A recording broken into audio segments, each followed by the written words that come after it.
Good morning, everyone. Good morning and welcome to the session. So, continuing our discussion from where we left in the last class, right? तो अगर आपको याद होगा last class में हम लोग बात कर रहे थे कि what is the physical meaning और geometrical meaning of dy by dx and d2y by dx square. I hope everybody is clear with it. मैंने उसके बारे में डिटेल में बताया था, so I would not talk much about it now, right? अगर किसी को भी डाउट है तो लास्ट के 2 लेक्चर्स जो हैं उन्हें एक बार रिवाइज करें, आपको सब समझ में आ जाएगा. कल मैंने एक रिकैप भी करवाया था. आइए, now we will talk about different types of graphs. ये बहुत इंपॉर्टेंट डिस्कशन है, इसको ध्यान से सुनिएगा.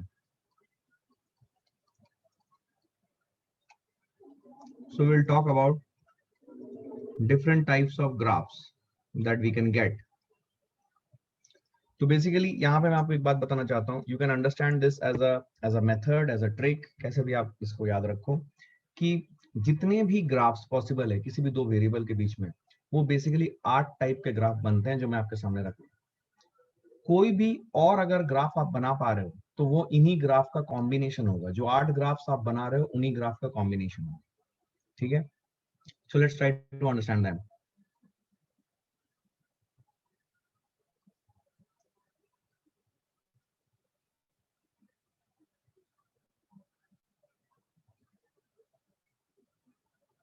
ये बहुत इंपॉर्टेंट डिस्कशन है, तो प्लीज पार्टिसिपेट करें.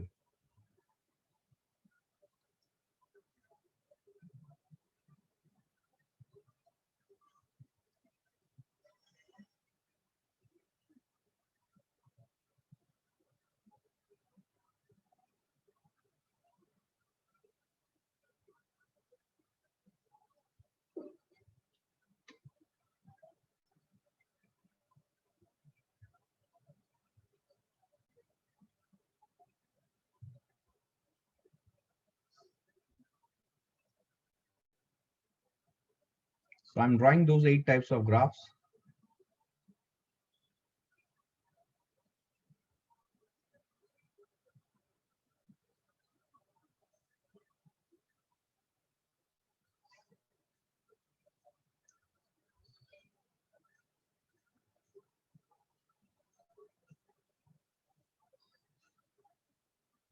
Okay, let's see. अभी देखो, मैं कुछ बातें यहाँ पे बता रहा हूँ. We are having y axis here, x axis here for all the graphs. But while I'm writing, I'm also explaining one thing which I've already told in the previous classes कि physics में y और x की जगह पे physical quantities होंगे. क्या ये बात समझ में आ रही है? y और x सिंपल नियर नंबर्स नहीं होंगे, they will be physical quantities. इसके बारे में मैं पहले भी बता चुका हूँ, अभी फिर से इस पॉइंट को मैं दोहरा रहा हूँ. So in place of y and x, we will not have, we will not have just mere numbers, we will have physical quantities. अभी देखो, जो different types of graphs हैं वो कैसे हो सकते हैं. देखो, तो जो different types of graphs हैं ये कैसे हो सकते हैं. ये graph can be increasing, graph can be decreasing and graph can be constant. तो increasing जो graphs है वो कैसे हो सकते हैं. देखो ऐसे, increasing मतलब x बढ़ रहा है तो y भी बढ़ेगा, increasing. दूसरा ग्राफ हो सकता है ऐसे, तीसरा ग्राफ हो सकता है ऐसे. इंक्रीजिंग के यही 3 ग्राफ पॉसिबल है. डिक्रीजिंग, इसके बाद डिक्रीजिंग ग्राफ्स. डिक्रीजिंग ग्राफ्स मतलब x बढ़ रहा है बट y घट रहा है. दूसरा डिक्रीजिंग ग्राफ इस टाइप से होगा और तीसरा डिक्रीजिंग ग्राफ इस टाइप से होगा. ठीक है, तो डिक्रीजिंग ग्राफ यही 3 टाइप के हो सकते हैं. इसके अलावा एक और ग्राफ होता है जो कांस्टेंट होता है. इस टाइप से हो सकता है, इस टाइप से हो सकता है. समझना. अब जो मैं बोल रहा हूं वो समझो कि दुनिया में जितने भी ग्राफ्स होंगे वो यही 8 टाइप के ग्राफ होंगे. सुनना, कोई भी अगर आप और अलग टाइप का ग्राफ बना रहे हो तो वो एक्चुअली इन ग्राफ का कॉम्बिनेशन है. कैसे बोला आपने? Let me explain. Suppose if I draw graph something like this. अगर आप ध्यान से देखो ये ग्राफ कैसा होगा. देखो, ये एक पोर्शन ऐसा है, यहां से लेके ये वाला पोर्शन जो है, ये वाला पोर्शन कौन सा ग्राफ है बोलो. Is this the second graph. मैं इसको नाम कर देता हूं A B C D F G H. Are you understanding this? ध्यान से देखो, गुड एवरीवन। ये देखो, ये जो पोर्शन है, इज दिस ग्राफ बी? ये जो पोर्शन है, इज दिस ग्राफ ई? ये जो पोर्शन है, इज दिस ग्राफ एफ? तो देखो, बी, ई और एफ के कॉम्बिनेशन से ये ग्राफ बना।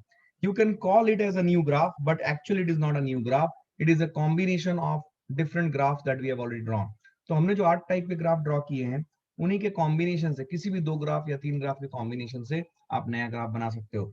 सो नथिंग टू वरी कि इसके बाहर का कोई ग्राफ आएगा, कोई ग्राफ इसके बाहर का नहीं आ सकता। अब इन्हीं के कॉम्बिनेशन से ग्राफ बनते हैं, ठीक है? I hope you understood it. अभी हम क्या करते हैं, अभी हम इन सभी ग्राफ को डिटेल में समझते हैं कि इन सब ग्राफ से क्या क्या चीजें हमें समझ में आती है, ठीक है? मैं 3 क्वांटिटीज डिफाइन करूंगा। एक है dy बाई डी एक्स, जिसको हम लोग स्लोप भी बोलते हैं, स्लोप को m से रिप्रेजेंट करते हैं, जिसको मैं m बोलूंगा। दूसरी चीज जो है, जो मैं एक्सप्लेन करूंगा, वो है d2y by d x square for each of this graphs, and will tell you the meaning of this, ठीक है? d2y by d square, you understand the geometrical meaning of it, it is rate of change of slope. And the third one is basically m का magnitude, या dy by d x का magnitude. मैं इसको ऐसे लिख देता हूं, it is dy by d x का मैग्नीट्यूड या m का मैग्नीट्यूड। तो I will study about these 3 things, ठीक है ना? अच्छा, वो मैंने ऐसे dy बाई डी एक्स को मॉड के अंदर डाल दिया। इसका बेसिक मीनिंग आप सबको ये समझ में आता है कि dy बाई डी एक्स को 2 वर्टिकल डंडों के बीच में डाल दिया। मतलब क्या? We are just interested in the magnitude of it, not the sign. Magnitude मतलब जो न्यूमेरिकल वैल्यू है, उसी में हम लोग इंटरेस्टेड रहेंगे, एंड नॉट द साइन। क्या क्लैरिटी है ये? सो 3 चीजें हम लोग पढ़ेंगे हर एक ग्राफ के लिए, dy by d x, d2y by d x square and dy by d x का मॉड्यूलस। तो dy बाई डी एक्स को मैं m बोल रहा हूँ, d2y by d x square and then dy by d x का modulus.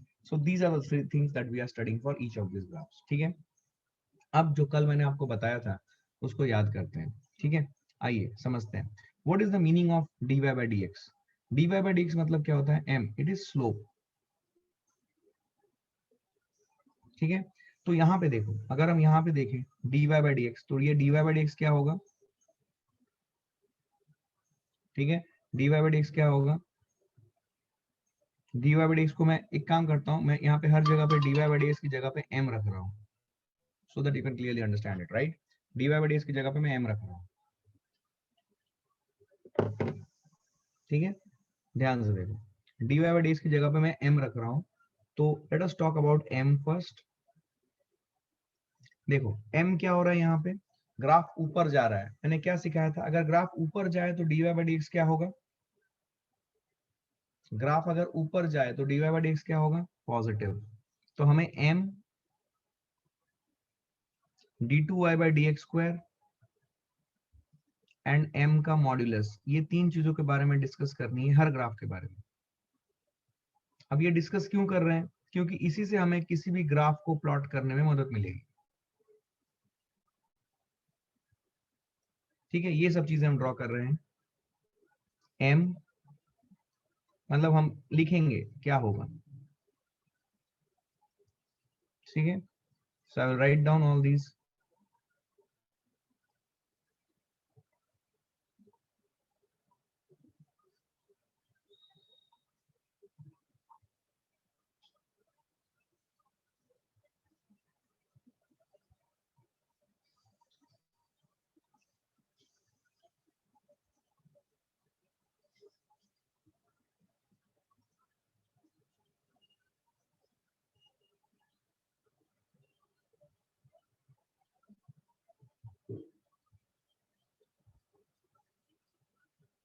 ठीक है, चलिए एक एक करके बात करते हैं। So will understand, when we do it will understand each and everything, ठीक है? सो नॉट वरी, देखो ध्यान से, m की value d2y by d square and m का मॉड्यूलस। आइए समझते हैं। तो m की वैल्यू यहाँ पे पहला ग्राफ जो है, ग्राफ नंबर 1, m क्या है? ग्राफ ऊपर जा रहा है। तो ग्राफ अगर ऊपर चढ़ रहा है, m की वैल्यू क्या होगी? पॉजिटिव। याद करो, कल मैंने आपको बताया था, अगर ग्राफ ऊपर जा रहा है तो m की वैल्यू पॉजिटिव होगी। कोई भी ग्राफ अगर ऊपर जा रहा है, मतलब x बढ़ रहा है और ग्राफ ऊपर जा रहा है, तो m की वैल्यू पॉजिटिव होगी, ठीक है? तो यहाँ पे m पॉजिटिव है, बी ग्राफ में भी m पॉजिटिव आएगा, सी ग्राफ में भी m पॉजिटिव आएगा। क्या सबको समझ में आया? सिमिलरली डी ई एफ देखो, क्या ग्राफ नीचे जा रहा है तो m क्या आएगा? m क्या आएगा? नेगेटिव। अगर आप ये मेरे लेक्चर्स लास्ट लेक्चर नहीं देखे हो तो आपको ये समझ नहीं आएगा, तो अगर आप प्रीवियस लेक्चर देख के आए हो तो आपको सब समझ में आएगा। तो डीईएफ में ग्राफ नीचे जा रहा है, ग्राफ नीचे जाता है तो m क्या होता है? m मतलब स्लोप, स्लोप क्या होता है? नेगेटिव। ठीक है, क्या होता है? नेगेटिव होता है। अब ये g और h वाला ग्राफ देखे, g में क्या हो रहा है? ग्राफ ना ही ऊपर जा रहा है ना ही नीचे जा रहा है, it is at constant distance from the x axis, तो m क्या होगा? 0। ठीक है, और यहाँ पे m क्या होगा बोलो? देखो यहाँ पे चला ही नहीं, ध्यान से देखो, यहाँ पे x में कोई डिस्टेंस नहीं चला, सिर्फ राइज कर गया, मतलब स्लोप होता है dy बाई डी एक्स, तो dx 0 हो गया, dy तो बहुत ऊपर तक चला गया, तो x 0 होने के कारण ये m क्या हो जाएगा? It will B infinity. क्या मेरी बात समझ में आ रही है? क्लैरिटी आई है एवरीवन? मैंने m लिखा, क्या सबको क्लैरिटी आई? तो ग्राफ कॉन्सेप्ट क्या है? ग्राफ अगर ऊपर जा रहा है then m will be positive, so I will write it here important बोल के,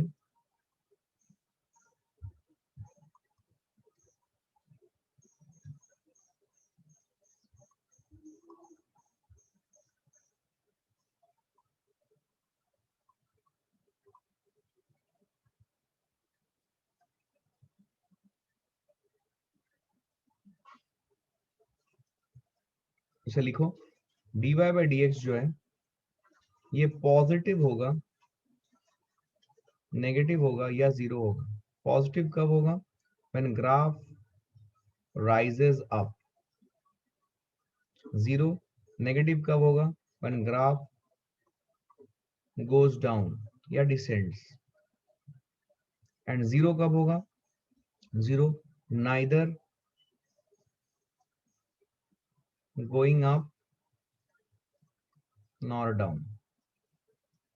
तो ये इंपॉर्टेंट है d y by d x के बारे में, ठीक है ना? नेक्स्ट पॉइंट देखो, नेक्स्ट है d two y by d x square. What is the physical meaning of d two y by d x square? अगर आपको याद होगा, कल मैंने बताया था आपको, d two y by d x square is rate of change of slope. अब इसके बारे में मैं कुछ बातें बता रहा हूँ, सुनो ध्यान से। Rate of change of slope.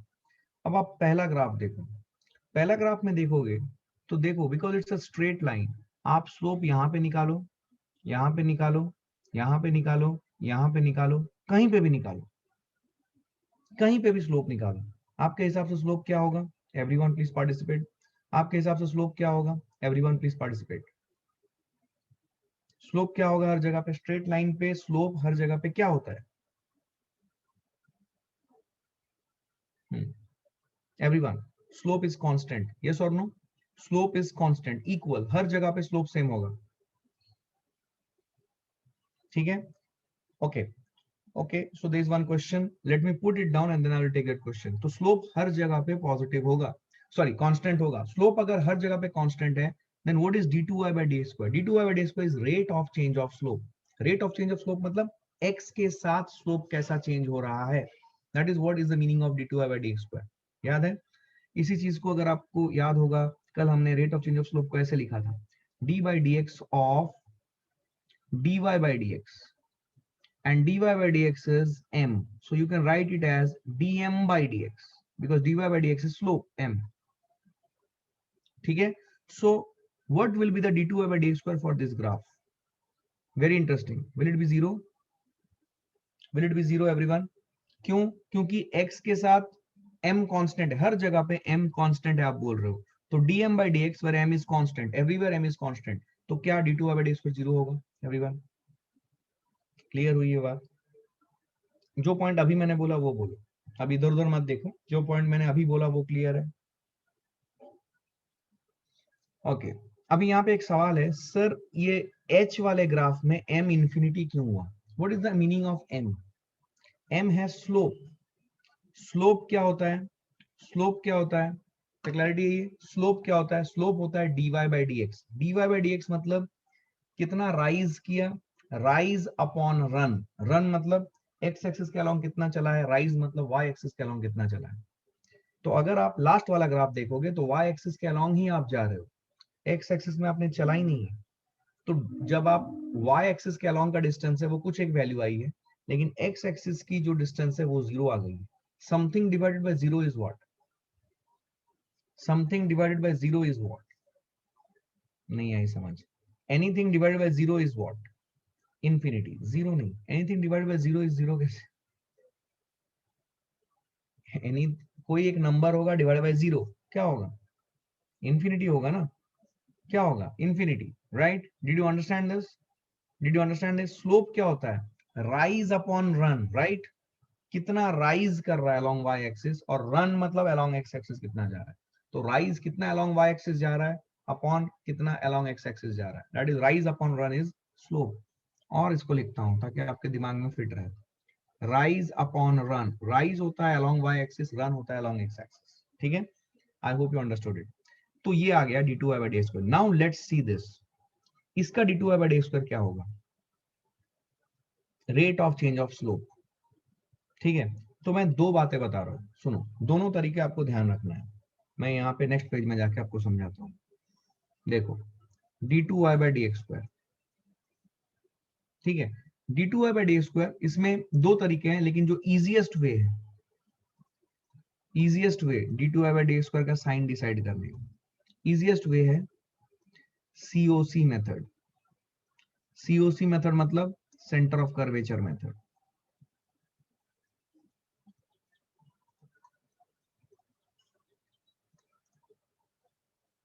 अब देखो, आपको समझ में आएगी. ये ग्राफ जो है, सेकंड वाला ग्राफ, ये ग्राफ मैं आपके लिए फिर से बना रहा हूँ.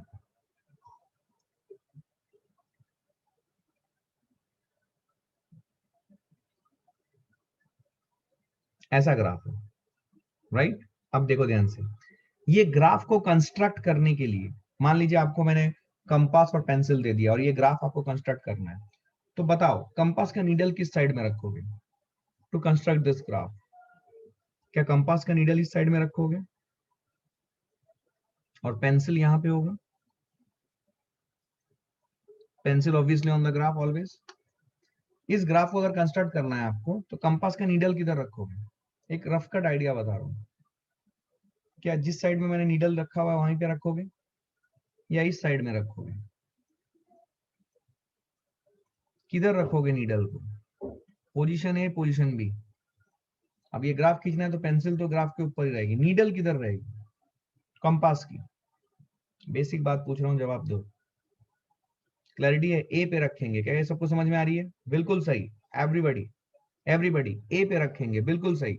तो ए पे अगर नीडल रखे और इस ग्राफ को कंस्ट्रक्ट करते हैं, तो अब देखो, तो ये गलत है, यहाँ पे नहीं रखेंगे, ये सही है. अब ये नीडल की position with respect to graph क्या है? नीचे. तो अगर आप नीडल की पोजीशन देखो विद रिस्पेक्ट टू ग्राफ, ये नीचे है. तो यहाँ पे d2y/dx² क्या आएगी? नेगेटिव आएगी. तो d2y/dx² नेगेटिव कब आती है? When COC, that is center of curvature, lies below graph.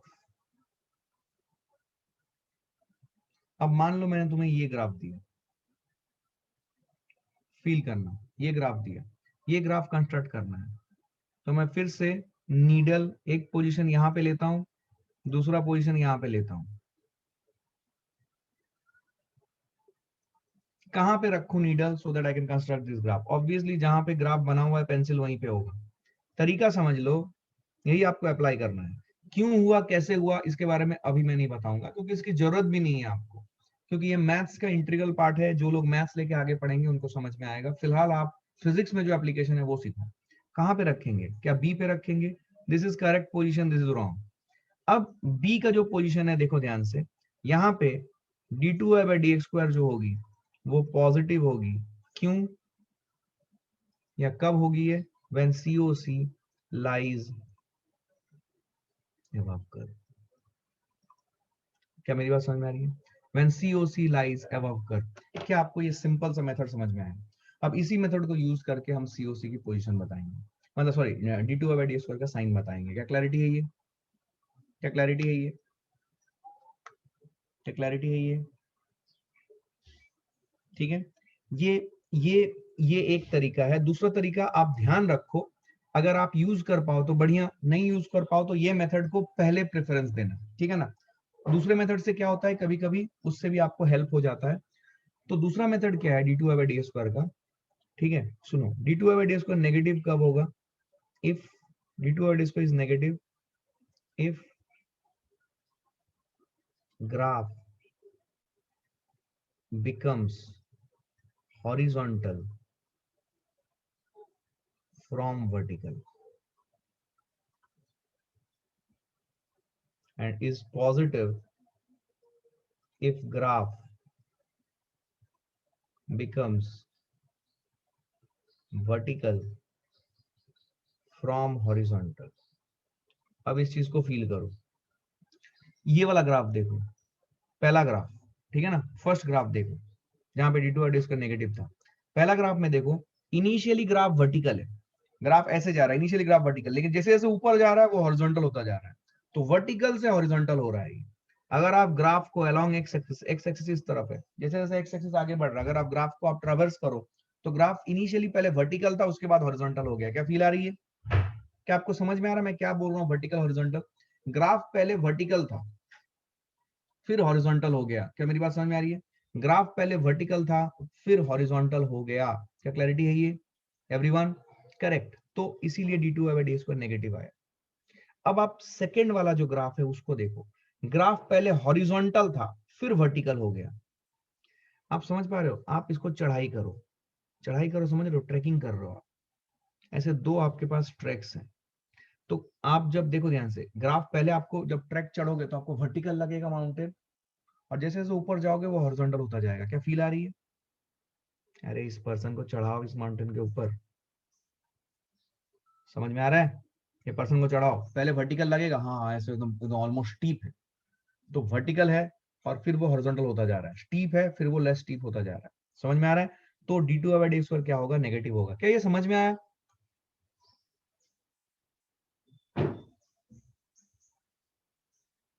गायब हो गए तुमने, तुम गायब हो गए, एक second please, please remain with me, please answer, keep on answering so that I can understand that you are with me, else you will lost it। फिर मैं जब पूछूंगा आप अप्लाई नहीं कर पाओगे। क्या समझ में आई, वर्टिकल से हॉरिजॉन्टल होना, इस लैंग्वेज को देखो, कभी भी ना कुछ भी मैं बोलूं ना उसको थोड़ा सोचो, कोशिश करो, you need to understand it. क्या क्लैरिटी है ये, तो वर्टिकल से हॉरिजॉन्टल हुआ, तो वर्टिकल से हॉरिजॉन्टल हुआ तो D2/D स्क्वायर नेगेटिव होगा, हॉरिजॉन्टल से वर्टिकल होगा तो D2/D स्क्वायर पॉजिटिव होगा। तो ये दो डिफरेंट तरीके हैं D2/D स्क्वायर का साइन निकालने। लेकिन मेरे हिसाब से जो मैंने देखा है बच्चों के लिए बेस्ट मेथड होता है जो पहला वाला मेथड मैंने बनाया, easiest way is COC method, मैंने लिख दिया। दूसरा मेथड जो है ग्राफ वर्टिकल से हॉरिजॉन्टल हो रहा है, दैट इज समथिंग बच्चे लोग लगा लेते हैं, लेकिन थोड़ा बहुत उनमें कंफ्यूजन रहता है, बट ठीक है, हम वो देखते चलेंगे। ठीक है, आ जाओ ध्यान से देखो। अब हम इधर आते हैं, आई होप यू अंडरस्टूड कि D2/D का साइन कैसे निकालते हैं। अब इधर आ जाओ, ये ग्राफ देखो, ये ग्राफ में जो बी ग्राफ है B1, इस ग्राफ में सेंटर ऑफ कर्वेचर किधर है ग्राफ का, बोलो, ऊपर या नीचे, ऊपर या नीचे, ग्राफ के ऊपर या ग्राफ के नीचे, डाउन। तो D2/D क्या होगा, बोलो, नेगेटिव। क्या होगा, नेगेटिव। क्या ये सब लोग समझ पा रहे हो, करेक्ट। क्या क्लैरिटी है ये एवरीवन, तरीका समझ में आया। ग्राफ को और क्लोजली देखोगे तो ग्राफ वर्टिकल से हॉरिजॉन्टल हो रहा है, तो D2/D नेगेटिव। अरे आया कि नहीं, क्लैरिटी है ये। अब देखो, अब देखो, अब ग्राफ नंबर सी को देखो, इसको फील करना है, ग्राफ सी को देखो, ग्राफ सी में D2/D क्या हो रहा है, बोलो, ग्राफ सी में D2/D क्या हो रहा है, बोलो, क्या मतलब, क्या हो रहा है मतलब, साइन क्या आएगा, बोलो। इस ग्राफ को ड्रॉ करने के लिए ग्राफ का सेंटर ऑफ कर्वेचर क्या ग्राफ के ऊपर है, क्या D2/D पॉजिटिव आएगी एवरीवन, क्या D2/D पॉजिटिव आएगी एवरीवन, करेक्ट। क्या क्लैरिटी है ये, गुड। तो D2/D पॉजिटिव आ रही है। सुनो, तो इस ग्राफ को ड्रॉ करने के लिए ग्राफ का सेंटर ऑफ कर्वेचर ग्राफ के ऊपर है, तो D2/D पॉजिटिव है। दूसरा तरीका, क्या ग्राफ हॉरिजॉन्टल से वर्टिकल हो रहा है, तो D2/D पॉजिटिव। क्या क्लैरिटी आ रही है, good. Now let's come to the graph number d, D2/D बोलो, again zero. Did you understand why zero, क्योंकि इस ग्राफ के, ग्राफ नंबर डी के हर पॉइंट का स्लोप क्या है, सेम है, तो rate of change of slope हो ही नहीं रहा है, क्योंकि स्लोप कांस्टेंट है, तो d/dx of any constant will it B zero everyone. ये समझ पा रहे हो सब लोग, ये फील है, मैं बता रहा हूँ, ये नट्स एंड बोल्ट्स है पूरे फिजिक्स का। आपको ऐसे ग्राफ पूरे फिजिक्स कोर्स में ऑलमोस्ट हर चैप्टर में देखने को मिलेंगे, और आपको समझ में आना चाहिए graph has a good weightage, तो ये समझ में आना चाहिए, ये मैथ्स है। बच्चे क्या करते हैं, इसको रटते हैं। रटना भी है और समझ के रट लो, कहीं दिक्कत नहीं होगी, हर चैप्टर में ये आता रहेगा। ठीक है, तो d two y d square बोलो अभी, d two y d square for graph E, क्या इसका सेंटर ऑफ कर्वेचर ग्राफ के नीचे है, नेगेटिव। क्या ये समझ में आया, क्या ये फील आ गई है? हाँ एकदम समझ में आ गया। अच्छा इस ग्राफ को और क्लोजली देखो, तो जैसे जैसे हम लोग एक्स पे आगे बढ़ रहे हैं, क्या ग्राफ हॉरिजॉन्टल से वर्टिकल हो रहा है, तो इसीलिए d two y d square negative. ठीक है, क्या मेरी बात समझ में आई? क्लैरिटी है ये?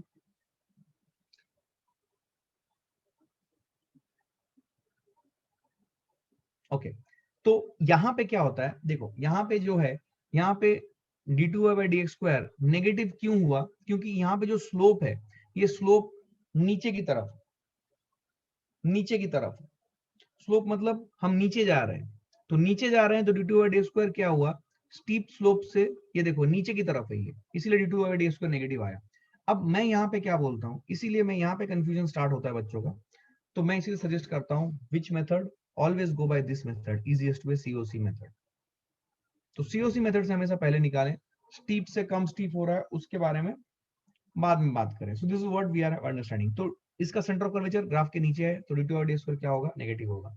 I hope you understood it. Next F, बोलो ग्राफ का सेंटर ऑफ कर्वेचर किधर है, ग्राफ के ऊपर है, d two by d square क्या होगा, पॉजिटिव होगा। क्या मेरी बात समझ में आ रही है? यहाँ पे देखो जी में, यू अंडरस्टूड इट नाउ, जी में देखो, जी में D two by d square क्या होगा, जीरो। क्यों? क्योंकि स्लोप ही जीरो है, तो d by d x of zero करेंगे, zero is a constant, it will be zero. अच्छा यहाँ पे d two by d square is not defined, यहाँ पे डी टू मैं लिख देता हूँ, d two by d square यहाँ पे डिफाइंड नहीं है, so we do not talk about d2 by dx square in the last graph, that is h। क्या बात समझ में आई है? You need to speak guys, so that I can understand that you are all with me। क्या clarity है ये? क्या ये सभी ग्राफ्स आपको समझ में आए? तो स्लोप और d2 by dx स्क्वायर मैंने हर एक ग्राफ को आपको बताया है, ये सब चीजें आपको इंटरप्रिटेशन करनी आनी चाहिए कि ग्राफ ऐसा हुआ तो d2 by d square positive होगा, नेगेटिव होगा, whatever it is, we should be able to understand. क्योंकि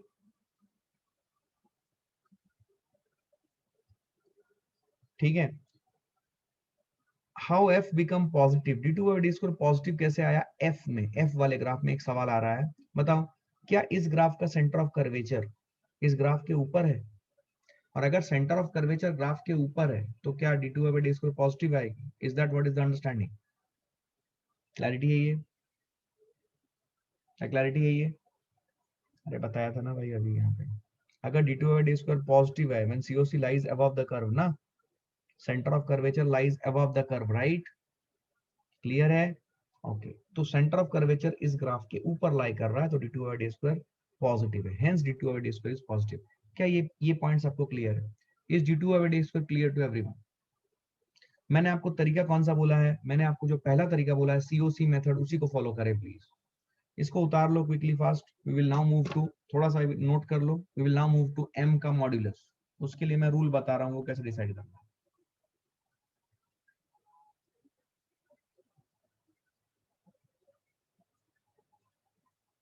समझ में आई बात?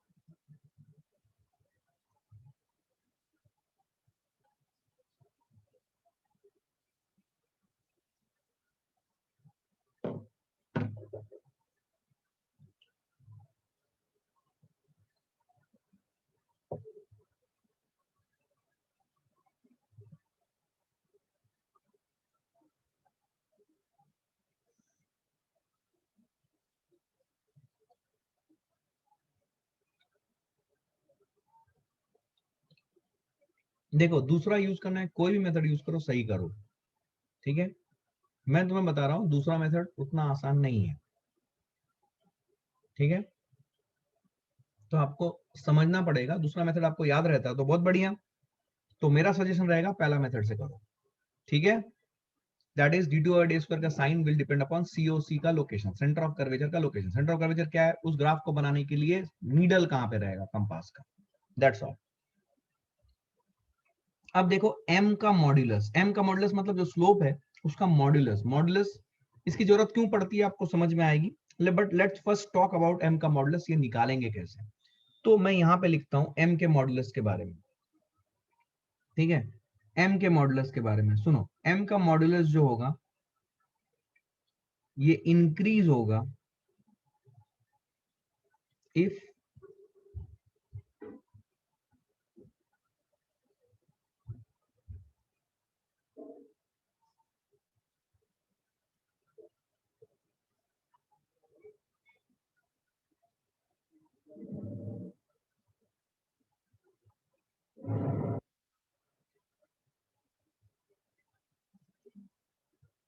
सब लोग लिखेंगे इसे, ये रूल आपको याद रखना है। कैसे हुआ क्या हुआ उसको साइड में रखिए, ये रूल याद रखना है। m का modulus is will increase if dy by dx and d2y by d square have same sign, either positive or negative, and it will decrease if dy by dx and d2y by dx square have opposite signs, and it will be constant if d2y by dx square is 0। ये rule आपको याद रखना है for m का modulus. अगर आप इसे याद रखते हो आपकी लाइफ बहुत आसान हो जाएगी। कैसे आया क्यों आया इसके बारे में भी मत सोचो, ये मैथमेटिकल है, लेकिन वहीं से मैंने आपको रिजल्ट सिर्फ सिखाया है, और ये रिजल्ट को आपको यूज करना आना चाहिए, ग्राफ में ये देखना आना चाहिए। अगर आप देख लेते हो तो आपको दिक्कत नहीं आएगी। क्या क्लैरिटी है ये एवरीवन? क्या बोला मैंने? m का मॉड्यूलस जो है it will increase if dy by dx and d2y by dx have the same sign, either positive or negative, कुछ भी हो। it will decrease if dy by dx and d2y by dx square have opposite signs, and it will remain constant if d2y by dx square is 0। ये समझना है आपको, ठीक है। आइए अब इसको अप्लाई करते हैं यहाँ पे देखते हैं क्या लॉजिक बताया। यहाँ पे कौन सा लॉजिक लगेगा बोलो, अगर आपने लिखा हुआ है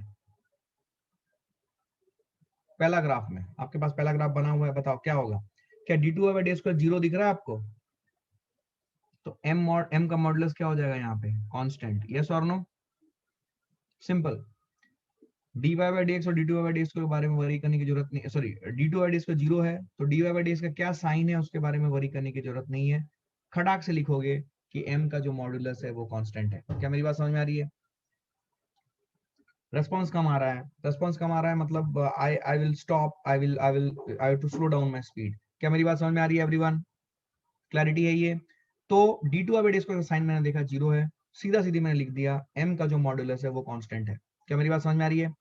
अब देखो दूसरा ग्राफ, ग्राफ बी, उसमें देखो क्या dy by dx पॉजिटिव है, m मतलब dy by dx, देखो कंफ्यूज मत होना, m का मतलब है dy by dx, तो dy by dx पॉजिटिव है और d2 by dx नेगेटिव है, मतलब यहाँ पे m का मॉडुलस क्या होगा?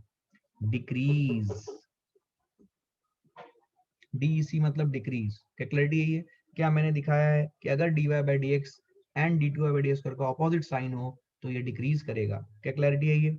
तो modulus of m will decrease. अब ये मॉड्यूलस ऑफ m क्या होता है? सिर्फ मैग्नीट्यूड ऑफ स्लोप की बात कर रहे हैं, वो डिक्रीज होगा, मैग्नीट्यूड ऑफ स्लोप डिक्रीज होगा बी ग्राफ में, ठीक है ना।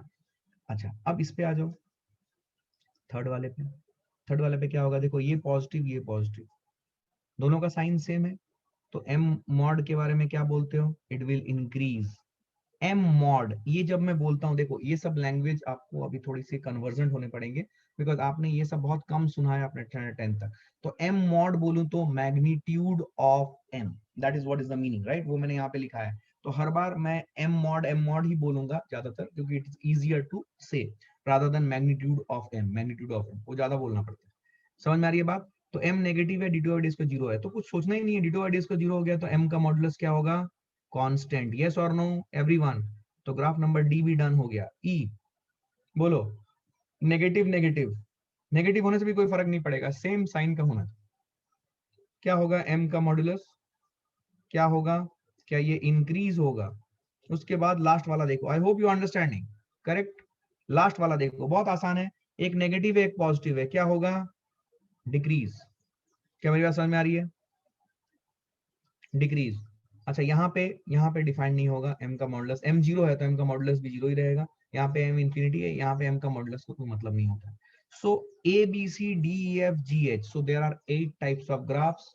ग्राफ में dy बाई डी एक्स का sign, d2y by d x square का साइन एंड m का मॉड्यूलस, मतलब dy बाई डी एक्स का मॉड्यूलस, इसके बारे में मैंने डिटेल में सब कुछ लिखा दिया है। ये सब कुछ आपके कॉपी में होना चाहिए एक ही जगह पे, अलग अलग जगह बनाओगे तो देखने में दिक्कत होगी। तो ये सब कुछ आपके कॉपी में एक जगह पे होना चाहिए। अगर आपने अलग अलग जगह पे बनाया है तो बाद में इसे एक कॉपी में कर लेना, उसको ओमिट कर देना, तभी आपका नोट्स प्रॉपर होगा। क्या क्लैरिटी है ये, क्या बात समझ में आई है। ये सारे 8 के 8 ग्राफ्स एक जगह पे होने चाहिए, एक पेज पे। क्लैरिटी है।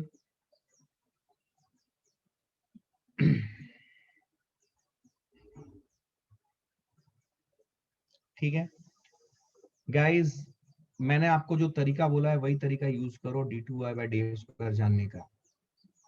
ठीक है, क्या तरीका मैंने बोला है, सेंटर ऑफ कर्वेचर को देखो। क्या मैंने आपको बोला है, आपको नहीं लगता कि मैंने सोचा होगा इसके बारे में, और क्यों सर इतना बोल रहे हैं कि it is an easier method, कोई रीजन है इसलिए बोल रहे हैं। ठीक है, बिकॉज जब ग्राफ नीचे जाती है तो जो स्लोप आती है वो स्लोप नेगेटिव आती है, और नेगेटिव में कौन बड़ा होता है, -2 बड़ा होता है या -6 बड़ा होता है। नेगेटिव में कौन बड़ा होता है, -2 या -6। समझ में आ रही है बात। तो आप वो नेगेटिव छोड़ रहे हो तेजस, इसीलिए आप इस तरीके की बात कर रहे हो। ठीक है, तो इसीलिए मैं आपको बोल रहा हूं कि कभी भी centre d2 by d square का साइन देखना है तो always go by which method, COC method. There is a reason why I am asking you to do so, otherwise आप गलतियां करते रहोगे। मैं फिर से बोल रहा हूं, ठीक है। तो मैग्नीट्यूड का जो मैंने तरीका बताया है वो तरीका बिल्कुल सही है, समझ में आ रहा है। मैग्नीट्यूड ऑफ स्लोप के लिए आपको, sorry, magnitude of slope that is m mod, उसके लिए आपको dy by d x and d2y by d x का साइन देखना पड़ेगा। क्लैरिटी है ये। चलो, अब क्या करते हैं, अब ये जो मेथड हमने सीखा है, इसकी मेथड से इसका क्यों सीखा हमने, क्योंकि it will help us to plot graphs very easily. Graph के एनालिसिस भी समझ में आ जाएगी और ग्राफ प्लॉट करने में अपने को मदद मिलेगी। कैसे मदद मिलेगी, let's try to do that. आइए कुछ एग्जांपल्स लेते हैं, अपने आप क्लैरिटी आएगी। Suppose if I ask you plot the graphs of, ये सब जरूरत पड़ती है फिजिक्स में। Plot the graphs of, suppose if I tell you y is equal to x square, पहला। दूसरा ग्राफ में लेता हूं y is equal to root x. ये दो ग्राफ मुझे प्लॉट करनी है। ठीक है, plot the graphs of y equal to for x greater than equal to 0, for x greater than equal to 0, ये दोनों ग्राफ मुझे प्लॉट करनी है। ठीक है ना। तो कैसे प्लॉट करोगे, मैं आपको 1 मिनट दे रहा हूँ, थोड़ा सा आइडिया लगाओ, फिर हम लोग डिस्कशन करेंगे fast. Think how we can draw these graphs. Think.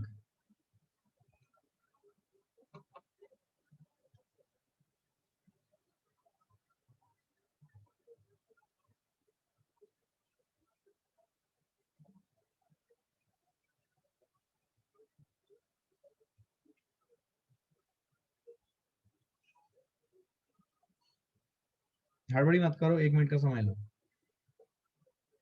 हड़बड़ी मत करो, 1 मिनट का समय लो।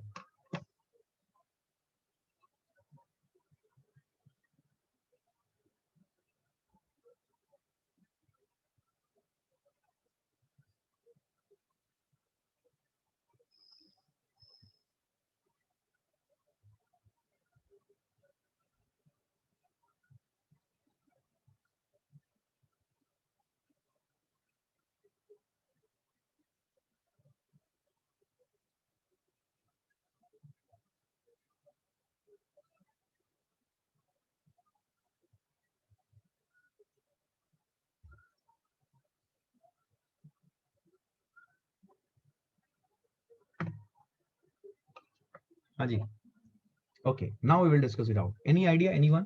सुने, ये ग्राफ हमें कहाँ बनाना है, ये ग्राफ हमें बनाना है पॉजिटिव वैल्यू ऑफ x के लिए, मतलब we will be interested in the first quadrant only.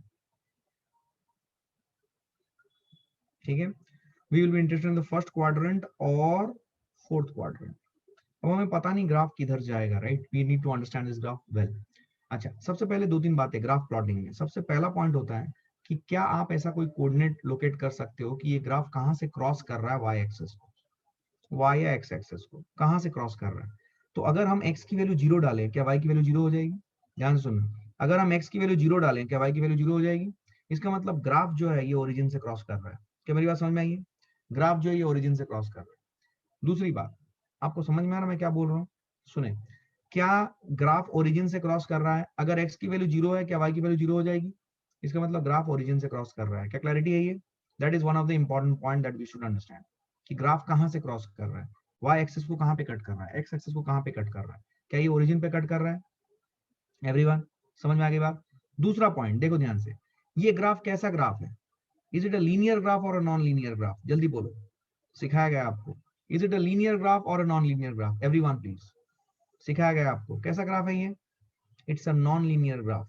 It's a non linear graph, थोड़ा फास्ट रिस्पॉन्स, ठीक है, it's a non linear graph. तो अगर नॉन लीनियर ग्राफ है तो इसका ग्राफ होगा कैसा? Will it be a straight line और will it be a curve? Will it be a straight line or will it be a curve? Will it be a straight line or will it be a curve? It will be a curve. क्या clarity है ये? Very good. अब सुनो, अब सुनो, अब सुनो। अब कर्व अगर है तो याद करो ये डायग्राम। कर्व आपने कितने तरीके से बनाए थे? क्या यही 4 तरीका कर्व का है? That is case B C E F. क्या यही 4 तरीका कर्व का है? तो यही 4 कर्व हो सकते हैं possible passing through the origin. So let's try to see what these curves can be. क्या कर्व ऐसा हो सकता है? क्या कर्व ऐसा हो सकता है? क्या कर्व ऐसा हो सकता है? ध्यान से देखना, क्या कर्व ऐसा हो सकता है? तो इनमें से कोई भी ग्राफ मेरा आंसर हो सकता है। अब कौन सा है ये हमें निकालना है, प्रोसेस समझना। तो इनमें से कोई भी 4 में से कोई भी एक ग्राफ हो सकता है अपना आंसर। अब कौन सा ग्राफ मेरा आंसर है ये हमको कैसे पता चलेगा? इसके लिए हमें करना पड़ेगा dy बाई डी एक्स। अगर मैं dy बाई डी एक्स पहले कर रहा हूं, इसीलिए मैंने सिखाया आपको प्रोसेस। तो dy बाई डी एक्स की वैल्यू क्या आ जाएगी? 2x। क्या x greater than equal to 0 है? तो 2x, अगर x greater than equal to 0 है तो 2x क्या हो जाएगा? पॉजिटिव। इसका मतलब dy by d x positive आ रहा है। क्या सिखाया था? dy बाई डी एक्स अगर पॉजिटिव है मतलब ग्राफ किधर जा रहा है, ऊपर या नीचे? क्या सिखाया था? अगर dy by d x positive है तो ग्राफ किधर जा रहा है, ऊपर या नीचे? जल्दी बोलो, किधर जा रहा है ग्राफ, ऊपर या नीचे? जो पूछ रहा हूँ वो जवाब दो, आंसर आपका आ गया होगा बहुत से लोगों का। आप क्या क्लैरिटी है ये? इसका मतलब ये सी और डी तो सीधा सर गलत है। ये तो मेरे ग्राफ हो ही नहीं सकते। ये प्रोसेस को समझो, क्योंकि क्योंकि आपको बहुत बार क्या होगा, आपको बहुत बार ये करने की जरूरत पड़ेगी कि ग्राफ कैसा होगा। 4 ऑप्शंस रहेंगे आपके पास, ऑप्शंस हमेशा रहेंगे। तो ऑप्शन को देखते साथ ही आप एलिमिनेट कर सकते हो ये सब चीजें, ठीक है ना? तो हमने सी और डी एलिमिनेट कर दी। अब हमारा आंसर ए या बी में से होगा। कौन सा होगा ये जानने के लिए क्या करूं? क्या ये जानने के लिए मुझे d two y by d x square भी करना पड़ेगा? अगर मैं d two y by d x square करता हूं, which will be d by d x of 2x, which will be 2 plus 2। क्या ये भी पॉजिटिव आ रही है? हाँ। तो d two y d square positive है, तो d two y d square positive है मतलब ग्राफ का सीओसी किधर है? D two y by d square positive है मतलब ग्राफ का सीओसी किधर है? किधर है यार, बोलो यार। D two y d square positive है मतलब ग्राफ का सीओसी किधर है? ग्राफ का सीओसी ग्राफ के ऊपर है। अब ए और बी के बीच में क्या लगता है आपको? क्या लगता है आपको कौन सा ग्राफ का सीओसी ग्राफ के ऊपर है? कौन से ग्राफ का सेंटर ऑफ कर्वेचर ग्राफ के ऊपर है? Will it be B? So B is your correct answer, A is also wrong. Did you understand the way in which you need to understand how graphs will be plotted? क्या clarity है ये? क्या आपको समझ में आई, feel I? बहुत simple सी बात है। ये क्या होता है कि बच्चे स्टैंडर्ड 10th लेवल में अगर क्लैरिटी नहीं रहती है और इतना बेसिक मैथ्स नहीं आता है, देन दे डोंट अंडरस्टैंड कि ये ग्राफ कैसा होगा and they just try to memorise them, and which is a wrong way of understanding physics. क्या क्लैरिटी है ये?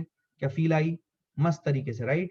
अच्छा, अगर आपकी बुद्धि तेज चल रही है, क्या आप मुझे बी वाला ग्राफ बना के दिखा सकते हो with all the logic and basic? सबसे पहला स्टेप, क्या ये ग्राफ कहां से क्रॉस कर रहा है?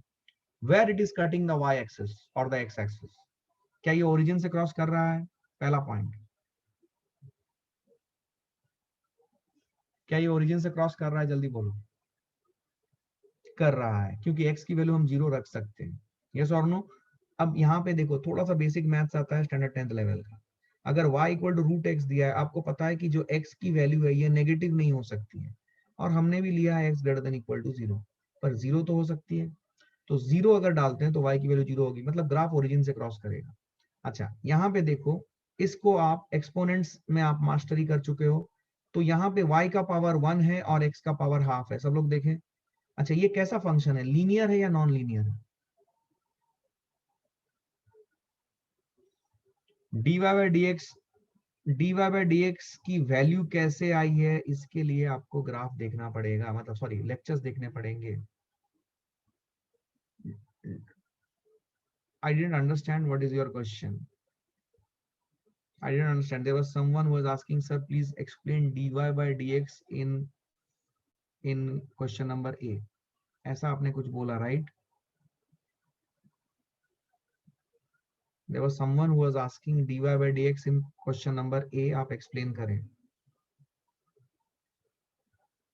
In A graph, what explanation you want? It was a message from Khushbu. What explanation you want? क्या explanation चाहिए? Okay, fine. You think about that question and ask me. How we got 2x? That means you have not studied what I have sent you. dy by d x कैसे आया 2x, इसके लिए आपको मेरे lectures देख के आने पड़ेंगे प्लीज, है ना। लेक्चर नहीं देखे हो बोल के तुम ऐसे सवाल पूछ रहे हो मुझसे। तुमको बोला गया lecture number 1 to 4, lecture number 7 8 और कल का जो लेक्चर भेजा गया था वो देखना ही देखना है। देखे नहीं हो इसलिए ऐसे सवाल पूछ रहे हो। लेक्चर देखो, वो मैं एक्सप्लेन नहीं कर सकता हूँ, ये बेसिक्स ऑफ डिफरेंशिएशन है। y equal to root x, वो लेक्चर्स देखो, अपने आप से समझ में आएगा। अब देखो ध्यान से, so you have not done your homework and that's why you are feeling like this. y equal to 1 equal to x to the power half. क्या क्लैरिटी है ये गाइस? मैं आपको एक बात बताऊं, डोंट टेक मी अदरवाइज। आप अभी जिस स्टेज में हो ना, आपको हैंड होल्डिंग इतनी प्रोवाइडेड नहीं होगी। प्लीज, आप बोलोगे मैं कुछ नहीं पढ़ूंगा, टीचर आके मेरे को बिगिनिंग से सब पढ़ा है, ये स्टैंडर्ड 7th 8th तक ही पॉसिबल था। अगर आप इसी तरीके का रवैया 11th में रखोगे तो you will be nowhere, competition में कहीं नहीं हो आप। तो जो काम सर बोले, मैंने 50 बार बोला है हर बच्चे को कि ये काम कंप्लीट करके आना, अदरवाइज मत आना क्लास, कोई फायदा नहीं है, समझोगे नहीं कुछ भी। तो वो काम कंप्लीट करके आना है, सिंपल।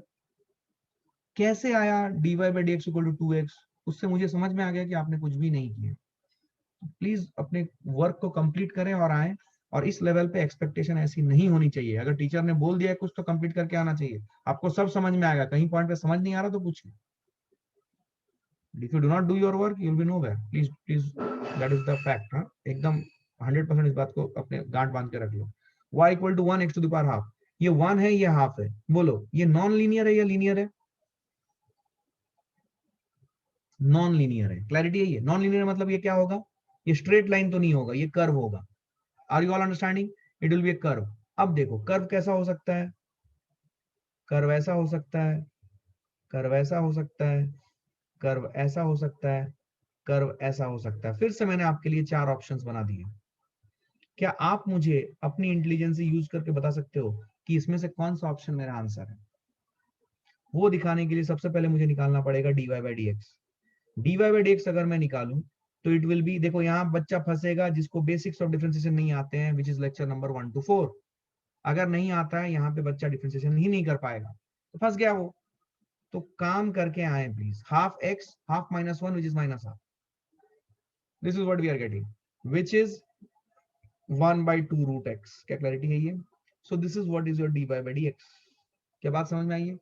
अच्छा, बिकॉज x पॉजिटिव है, what is your opinion about dy by d x? It is 1 by 2 root x, x की वैल्यू पॉजिटिव ही, तो 1 by x की वैल्यू कुछ भी रखूं तो 1 by 2 रूट एक्स, क्या ये पॉजिटिव ही होगी?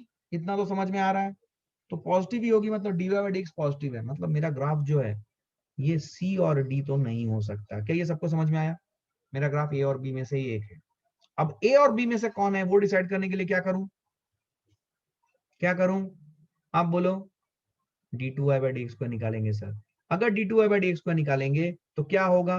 क्या ये आपको समझ में आ रहा है? मैं बता रहा हूं, बहुत सिस्टमेटिक तरीका में बता रहा हूं आपको। तो अगर आपको ये समझ में आ जाता है, आप किसी भी ग्राफ को अच्छे से एनालिसिस कर सकते हो, इंटरप्रेट कर सकते हो। नहीं समझ में आया तो हर क्वेश्चन आपके लिए लगेगा it is a new question. So we should not do that way, right? So d2 by d square क्या होगा? ये हो जाएगा, देखो, half x to the power minus half, it will be half then minus half ये dy by dx ये था, वहीं से मैं d2 by dx को निकाल रहा हूँ, half minus half x to the power minus half minus 1, is it minus 1 by 4 x to the power minus 3 by 2? I hope everybody knows how to do this differentiation. ये हम power rule use कर रहे हैं everyone. तो क्या ये negative आ गई? हाँ, तो अगर ये नेगेटिव आ गई एवरीवन, तो comment on d2 by d square negative है। d2 by d square negative है मतलब क्या? ग्राफ का सीओसी किधर होगा? ग्राफ के नीचे होगा या ऊपर होगा? ग्राफ के नीचे।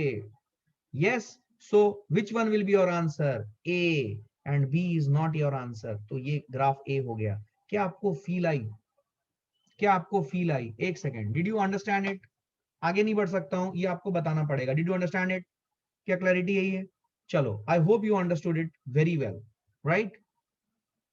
I hope you understood it very well. ठीक है,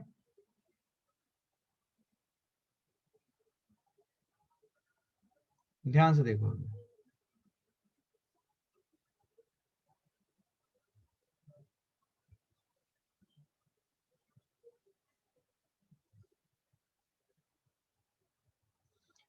मैं एक ग्राफ दे रहा हूं आपको, y is equal to x cube. इस ग्राफ के बारे में बताओ, ठीक है? और एक ग्राफ दे रहा हूं मैं, y is equal to e to the power x। इस ग्राफ के बारे में बताओ। ये दो ग्राफ्स है मेरे पास, y equal to x cube and y equal to e to the power x। E to the power x is exponential graph, हम e to the power x के बारे में जानते हैं। ट्राई करो, 1 मिनट का समय लो, फास्ट।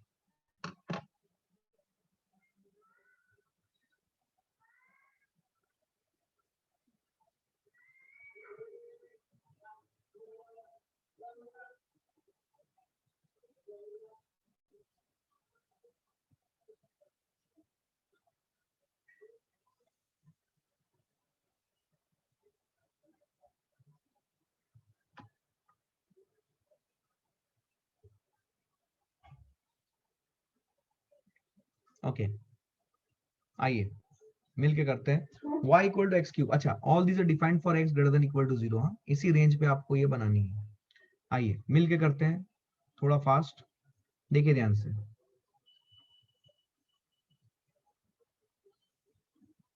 तो मुझे फर्स्ट और फोर्थ क्वाड्रेंट में ही देखना है, तो मैं इसी तरीके से एक टी बना लेता हूं।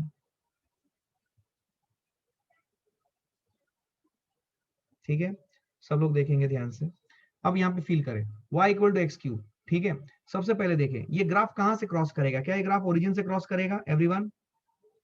हाँ, पहला पॉइंट क्लियर है। अच्छा, दूसरा पॉइंट, ये ग्राफ लीनियर है या नॉन लीनियर है? नॉन लीनियर, मतलब मेरा ग्राफ जो है, मेरा ग्राफ ऐसा भी हो सकता है, मेरा ग्राफ ऐसा भी हो सकता है, मेरा ग्राफ ऐसा भी हो सकता है, मेरा ग्राफ ऐसा भी हो सकता है। ठीक है, इस टाइप के ग्राफ्स होंगे। ठीक है, करेक्ट। तो मेरा ग्राफ ऐसा कुछ भी हो सकता है, ए बी सी डी, चार में से। अब चार में से कौन सा ऑप्शन मेरा सही है, कैसे निकालूं? क्या सबसे पहला स्टेप है dy बाई डी एक्स। अभी आप मास्टरी कर चुके हो इस मेथड की, तो क्या ये आ जाएगा 3x²? तो x की value greater than equal to 0 के लिए 3x² पॉजिटिव आएगा, मतलब dy by d x positive है। dy by d x positive है तो सीधा सीधी c और d उड़ा दो, सीधा सीधी c और d उड़ा दो। यस और नो? करेक्ट। अब नेक्स्ट स्टेप क्या करना है? अब a और b में से एक आंसर है, तो कौन सा है वो डिसाइड करने के लिए क्या करें? d2y by d x square करेंगे। d2y by d x square करेंगे तो d by d x of 3x² which is 6x। अब ये डिफरेंशिएशन आना चाहिए प्लीज। हाँ, 6x, तो 6x क्या है? ये पॉजिटिव है, क्योंकि x पॉजिटिव है तो 6x भी पॉजिटिव है, मतलब d2 by d square positive है। d2 by d square positive है मतलब ग्राफ का सेंटर ऑफ कर्वेचर किधर होगा? ग्राफ का सेंटर ऑफ कर्वेचर किधर होगा? ग्राफ के ऊपर होगा। कौन सा सही आंसर है? B is the correct answer, ये गलत है। क्या क्लैरिटी है ये? तो B is the correct answer everyone. क्या ये कॉन्फिडेंस आया एवरीवन? क्या ये कॉन्फिडेंस आया? क्या ग्राफ देख के एनालिसिस कर सकते हो? बोलो हाँ या ना, जल्दी, quickly, fast, quickly everyone. Clear है? अब y equal to e to the power x। अब समझो, सबसे पहली बात, ये ग्राफ कहां से क्रॉस कर रहा है? कहां से क्रॉस कर रहा है ये जानने के लिए x की वैल्यू 0 रखो। तो x की वैल्यू 0 रखोगे तो आपको मिलेगा y equal to e to the power 0, that is anything to the power 0 1 होता है, ये आपको बेसिक पता है मैथ से। यस और नो? तो मैं अभी क्वेश्चन नेक्स्ट क्वेश्चन पे हूं, सब लोग अभी इसके ऊपर फोकस करें। पहला हो गया y equal to e to the power x, x greater than equal to 0। सबसे पहले हम देखेंगे कि ग्राफ कहां से क्रॉस करता है। क्या ये ग्राफ ओरिजिन से क्रॉस करता है? क्या ये ग्राफ ओरिजिन से क्रॉस करता है? तो x की वैल्यू अगर 0 रखूं तो y equal to e⁻0 equal to 1 होगा। क्या क्लैरिटी है ये? तो इसका मतलब ग्राफ क्रॉस कर रहा है यहां से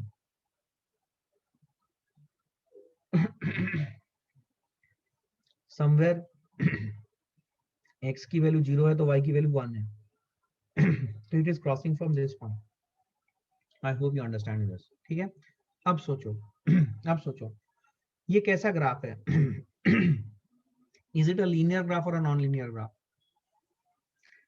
तो यहाँ पे रूल क्या है, मैंने आपको सिखाया था।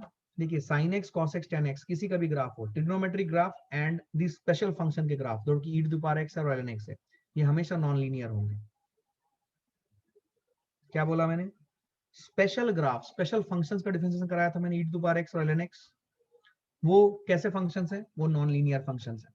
याद रखिए ये sin cos tan cosec sec cot ये भी सब नॉन लीनियर ग्राफ्स है। तो ये ग्राफ नॉन लीनियर है। ठीक, नॉन लीनियर है मतलब मेरा ग्राफ कैसे होगा?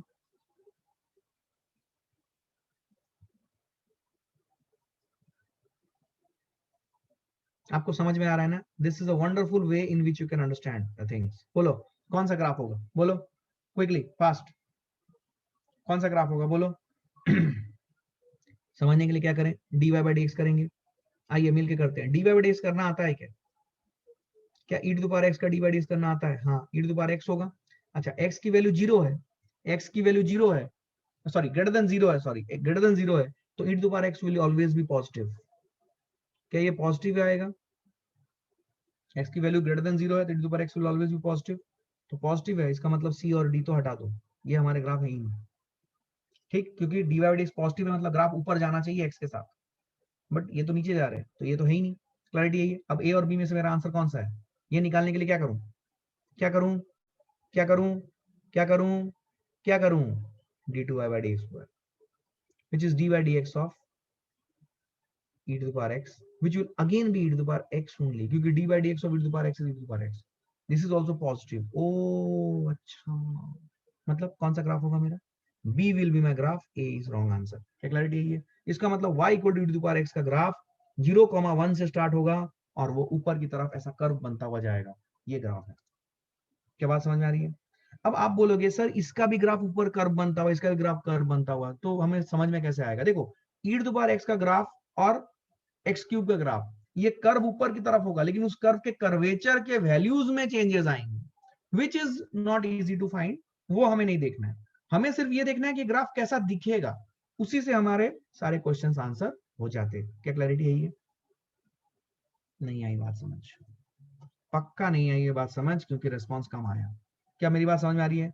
You don't need to worry, क्योंकि बच्चा बोलेगा sir y equal to x का ग्राफ भी तो ऊपर जा रहा है, y इक्वल टू e⁻x का ग्राफ भी तो ऊपर जा रहा है, अगर इन दोनों ग्राफ के बारे में कौन सा ग्राफ e⁻x का और x³ का है तो ये कैसे निकाले? ये वैल्यूज पुट करके चेक करना पड़ेगा। लेकिन दोनों ग्राफ एक ही टाइप के होंगे कि दोनों ग्राफ x के साथ ऊपर जा रहे होंगे कर्व बनाते हुए, इतना आप 100% कॉन्फिडेंस के साथ बोल सकते हो।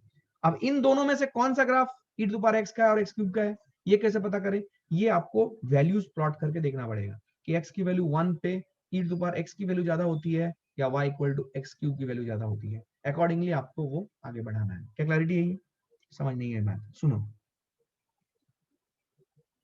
सबसे पहले y इक्वल टू e⁻x का ग्राफ जो है वो यहां से स्टार्ट होगा, दूसरा y इक्वल टू x³ का जो ग्राफ है वो यहां से स्टार्ट होगा। तो आपको समझ में आ जाएगा कि बेटा यही है y इक्वल टू e⁻x का ग्राफ और ये है y इक्वल टू x³ का ग्राफ। पहली बात ये है।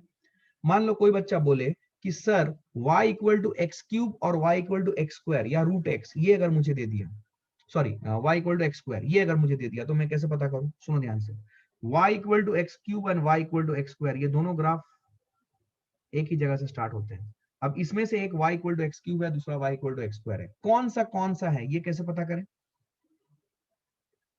देखो x की वैल्यू जब 1 रखेंगे तो y की वैल्यू दोनों के लिए सेम है। देखो x³ और x² दोनों के लिए सेम है, x की वैल्यू 1 के लिए। लेकिन जब x की वैल्यू 2 रखेंगे तो y इक्वल टू x² की वैल्यू आएगी 4 और y इक्वल टू x³ की वैल्यू आएगी 8। तो समथिंग लाइक दिस, ये 4 पे आया और ये 8 आया। समझ आ रहा है?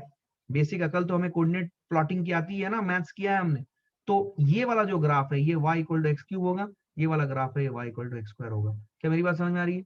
बेसिक, कुछ नहीं आया। अरे y equal to x cube और y equal to x square दोनों ओरिजिन से क्रॉस कर रहे थे भाई, दोनों ग्राफ ऐसे ही जा रहे हैं। अब इन दोनों में से कौन सा एक y equal to x cube होगा, एक y equal to x square होगा, कौन सा है? पता नहीं क्या बोल रहे हैं। अरे समझ आया? Did you understand what I speak? Clarity है? Fine. So tomorrow we will complete this chapter. कल हम लोग देखो ये ना क्या है ना, ये लर्निंग सेशन है, तो ये ना बताना पड़ता है कि कैसे हुआ क्या हुआ, right? Then only you will understand it. So tomorrow we will do one small thing called as maxima minima and how to find out the maximum minimum of vector quantities and then we will move ahead, ठीक है ना? चलो, तो most probably परसों से हम एक नया चैप्टर स्टार्ट करेंगे विच इज इंटीग्रेशन। लेकिन तब तक के लिए आपको करना क्या है, आपको लेक्चर्स 1 to 4 एंड 7, 8, 9, 10 ये जो लेक्चर्स आज का लेक्चर मिलके आएगा ये कंप्लीट करना है किसी भी हालत में। ये कंप्लीट करोगे तभी आप समझ सकते हो चीजों को, अदरवाइज इंटीग्रेशन समझ नहीं आएगा। तो make it a target that you are completing the lectures that I have asked you to complete, ठीक है? चलो बाय, टेक केयर।